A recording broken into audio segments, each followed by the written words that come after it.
The United States awoke on January 26, 2025, to a political earthquake. President Trump had dismissed 17 inspectors general, government watchdogs tasked with rooting out waste, fraud, and abuse. The scope of the firings was unprecedented, sending shockwaves through Washington and beyond. This dramatic purge targeted agencies across the government, including the Departments of State, Defense, and Transportation.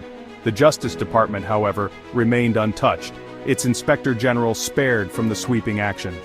This omission raised eyebrows, with many speculating about the reasons behind this singular exception. Was it a strategic move, designed to appease critics or deflect accusations of a complete takeover? Or was it simply an oversight, a detail overlooked in the haste of the mass dismissal? The timing of the firings, coming just days after President Trump's acquittal in his second impeachment trial, fueled speculation about a possible motive. Many saw it as an act of retribution, a way for the president to punish those he perceived as disloyal or critical of his administration. Others viewed it as a power grab, an attempt to consolidate control and eliminate any remaining checks on his authority.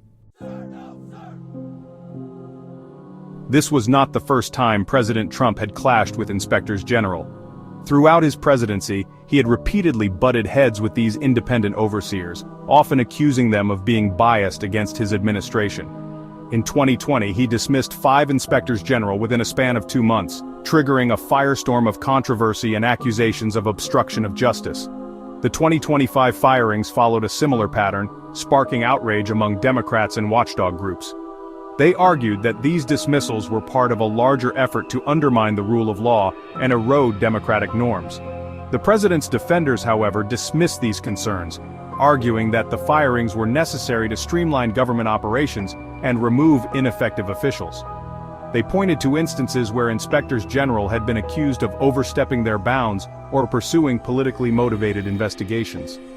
This defense, however, did little to quell the growing unease among many Americans who feared that the president was dismantling the very mechanisms designed to hold his administration accountable. The legal ramifications of the firings were complex and far-reaching. Federal law requires the president to provide Congress with a 30-day notice and reasons for dismissing an inspector general. This provision was designed to prevent the arbitrary removal of these watchdogs and ensure a degree of transparency and accountability. President Trump's actions appeared to violate this law, setting the stage for a potential constitutional crisis. Democrats in Congress vowed to investigate the firings, while legal experts debated the merits of challenging the dismissals in court. The situation was further complicated by the fact that several of the fired inspectors general had been appointed by President Trump himself, raising questions about their loyalty and the potential motives behind their removal. Beyond the legal challenges, the firings raised profound ethical questions about the nature of power, accountability, and the rule of law. Critics argued that President Trump's actions struck at the heart of American democracy, eroding public trust in government and setting a dangerous precedent for future presidents. The mass dismissal of inspectors general cast a long shadow over the future of government oversight in the United States. It remained to be seen how these firings would affect the ability of these watchdogs to carry out their crucial work of investigating wrongdoing and holding powerful officials accountable. Some feared that the firings would have a chilling effect on whistleblowers, making them less likely to come forward with allegations of misconduct for fear of retaliation. Others worried that the dismissals would embolden corrupt officials, who would feel free to act with impunity, knowing that they were unlikely to face any consequences for their actions.